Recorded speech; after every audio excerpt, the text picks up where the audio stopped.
Even before the Taj opened in 1990, the New Jersey Casino Control Commission was concerned about the casino's viability given its rapidly escalating costs and considered revoking its operating license. Regulators closely monitored the financial performance of the Trump casinos and the developer's empire. Mr. Trump told the commission that he could rein in expenses because conventional lenders were lining up to give him money at low interest rates. Mr. Trump said he abhorred junk bonds because they carried a bigger risk of default and thus came with higher interest rates. Within months, he reversed course, issuing $675 million worth of junk bonds with a 14% interest rate to finish construction. Mr. Trump has said that with each financing, he took money out of the casinos to invest in Manhattan real estate. Total debt on the Taj Mahal exceeded $820 million. Less than 2 weeks before the casino opened, Marvin B. Rothman, a casino analyst at Janney Montgomery Scott, told the Wall Street Journal that the Taj would need to reap $1.3 million a day just to make its interest payments, a sum no casino had ever achieved. Mr. Rothman told the Journal, "The market just isn't there." Mr. Trump retaliated against the Philadelphia-based investment firm, demanding that they fire Mr. Rothman, and they did. Almost immediately, Mr. Trump had trouble making the debt payments on the Taj Mahal and his other casinos. It was also clear that the Taj Mahal was cannibalizing the Castle and the Plaza. Gambling revenues in Atlantic City flattened in 1990, rising by just 1.35% as gamblers grew more cautious in light of a national recession.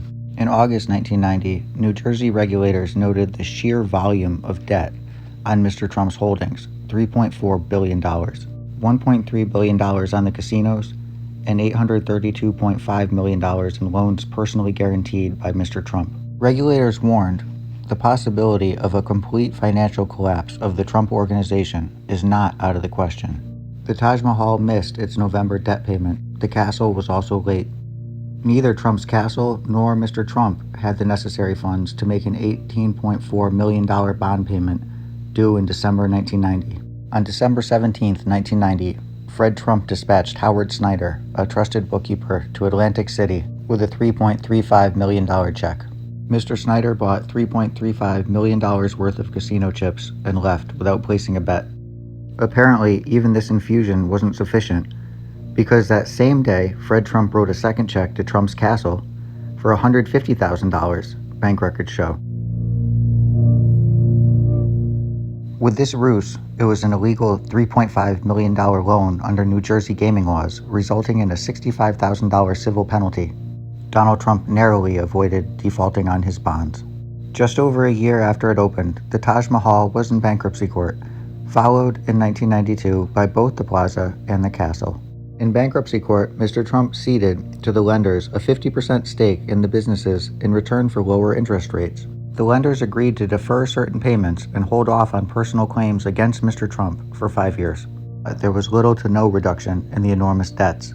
Mr. Trump's core business losses in 1990 and 1991, more than $250 million each year, were more than double those of the nearest taxpayers in the IRS information for those years. Michael Vendito, a lawyer specializing in high-profile Chapter 11 cases, said, "Chapter 11 is how you reshape and restructure a company that has problems. You can have a visceral reaction to the fact that this company has gone through Chapter 11 multiple times, but the bondholders look at it, and the alternatives are much, much worse." The repercussions Chapter 11 might have for creditors versus, say, liquidation. What is an empty casino sitting on the Atlantic City boardwalk worth? If it's operating and it's got cash flow and income, it may not be able to pay back every cent on the dollar, but the creditors are better off in the long run. Mr. Trump said, "Early on, I took a lot of money out of the casinos with the financings and the things we do. Atlantic City was a very good cash cow for me for a long time." H. Stephen Norton, a casino consultant, said, "When he went bankrupt, he not only cost bondholders money, but he hurt a lot of small businesses that helped him." Beth Rosser is still bitter over what happened to her father, whose company nearly collapsed when Trump took the casinos into bankruptcy. "It took 3 years to recover any money owed for the work," she said, and her father received only 30 cents on the dollar.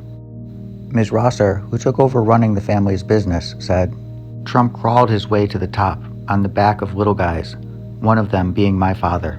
The dissolution of the Soviet Union was a years-long process. It began in the late 1980s with growing unrest in the various constituent republics. It ended on December 26, 1991, when the Supreme Soviet voted to dissolve. Semyon Mogilevic's greatest talent, the one that placed him at the top of the Russian mob, was finding creative ways to cleanse dirty cash. According to the FBI, Mr. Mogilevich had laundered money through more than 100 front companies around the world and held bank accounts in at least 27 countries. In 1991, Semyon Mogilevich made a move that led directly to Trump Tower. That year, the FBI says, Mogilevich paid a Russian judge to spring a fellow mob boss, Vyacheslav Kirillovich Ivankov, from a Siberian gulag. If Mogilevich was the brains, Ivankov was the enforcer. Vor v Zakon, or made man, infamous for torturing his victims and boasting about the murders he had arranged. In 1992, a year after Ivankov was released from prison, he headed to New York on an illegal business visa and proceeded to set up shop in Brighton Beach. Over the next 3 years, Mr. Ivankov oversaw the mob's growth from a local extortion racket to a multi-billion-dollar criminal enterprise. According to the FBI, Mr. Ivankov recruited 2 combat brigades of Special Forces veterans from the Soviet War in Afghanistan to run the mafia's protection racket and kill his enemies. Mr. Ivankov bought a Rolls-Royce dealership that was used, according to the New York Times, as a front to launder criminal proceeds. The FBI concluded that one of Ivankov's partners in the operation was Felix Komarov, an upscale art dealer who lived in Trump Plaza on 3rd Avenue. The feds wanted to arrest Mr. Ivankov, but he kept vanishing. One agent said he was like a ghost to the FBI. Agents spotted Mr. Ivankov meeting with other Russian crime figures in Miami, Los Angeles, Boston, and Toronto. FBI agents also found Mr. Ivankov made frequent visits to Trump Taj Mahal in Atlantic City, which mobsters routinely used to launder huge sums of money. James Moody, chief of the Bureau's organized crime section, said, "We were looking around. We had to go out and really beat the bushes, and then we found out that he was living in a luxury condo in Trump Tower." There is no evidence that Trump knew Ivankov personally, even if they were neighbors. But the fact that a top Russian mafia boss lived and worked in Trump's own building indicates just how much high-level Russian mobsters came to view the future president's properties as a home away from home.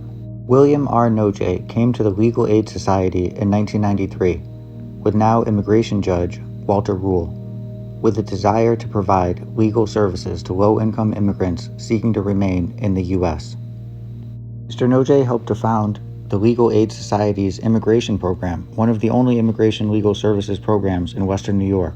Bill Noje was an advocate for civil legal services for those who could not afford legal services. As Assemblyman, he advocated for increasing funding for civil legal services across New York. All County Building Supply and Maintenance, a company formed by the Trump family in 1992, was to be the purchasing agent for Fred Trump's buildings, buying everything from boilers to cleaning supplies. Instead, records and interviews show, All County siphoned millions of dollars by marking up purchases already made. The millions of dollars then flowed to All County's owners, Donald Trump, his siblings, and a cousin. Fred Trump then used the padded All County receipts to justify bigger rent increases for thousands of tenants.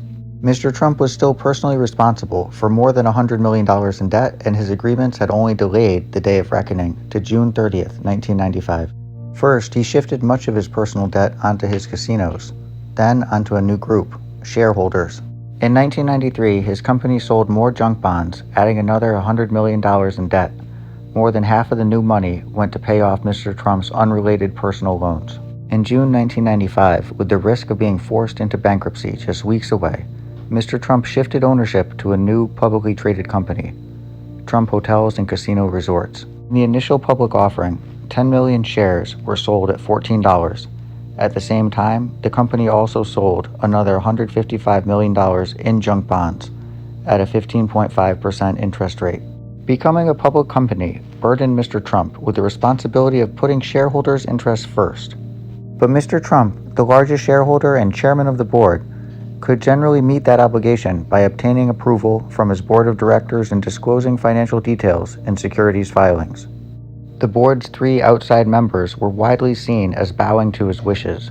A week after the initial public offering, the new company began using some of the almost $300 million it had raised to clear Mr. Trump's personal debts. During his financial pinch 2 years earlier, Chemical Bank had forced Mr. Trump to give up his ownership of the Trump Regency, a hotel next to the Trump Plaza. Mr. Trump held an option to buy it back for $60 million, which included debt on the hotel and $35.9 million that he personally owed the bank from his purchase of a Manhattan property. The new company exercised that option, in effect transferring Mr. Trump's debt to its own balance sheet. Donald J. Trump declared a $916 million loss on his 1995 income tax returns, a tax deduction so substantial it could have allowed him to legally avoid paying any federal income taxes for up to 18 years. In 1996, the public company issued more stock and sold $1.1 billion in junk bonds. The money was used in part to pay off $330 million in bonds on the plaza that had been guaranteed by a company Mr. Trump controlled, as well as almost $30 million that Mr. Trump personally owed to two banks. The company also bought the Trump Taj Mahal and Trump Castle, soon renamed the Trump Marina, shifting more of Mr. Trump's debt to shareholders. Some analysts and the stock market saw the $525 million that the public company had paid for the castle as too much. Stock began a long slide, falling from about $35 a share for the sale to $12 months later. Shareholders sued, alleging that the castle's purchase price, which included roughly $175 million in cash to Mr. Trump's private holding company, had been a gross and unjustified sweetheart deal for Mr. Trump. He later settled the suit. Mr. Trump received $1 million a year. In 1996, he was paid a $5 million bonus. The company posted losses of $66 million in 1996, $42 million in 1997, and $40 million in 1998. Mr. Trump and his siblings gained ownership of most of their father's empire on November 22, 1997, a year and a half before Fred Trump's death. The Trumps dodged hundreds of millions in gift taxes by submitting tax returns that grossly undervalued the properties, claiming they were worth just $41.4 million. The same set of buildings would be sold off over the next decade for more than $662 million. In 1998, Mr. Trump still personally owed $13.5 million to Donaldson, Lufkin, and John Rett, the investment bank that had underwritten the initial public offering in 1995. Under the terms of that loan, he was in danger of defaulting because the stock price of Trump hotels and casino resorts had fallen so low. A default would have made him lose control of the company.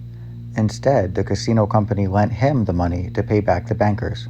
A shareholder sued, accusing the board of directors of breaching its fiduciary responsibility.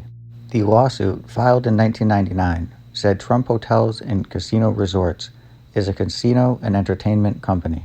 It is not in the business of loaning money. The company desperately needed and needs cash to shore up its deteriorating financial condition. Suit was dropped in 2000, shortly after Mr. Trump paid the company back.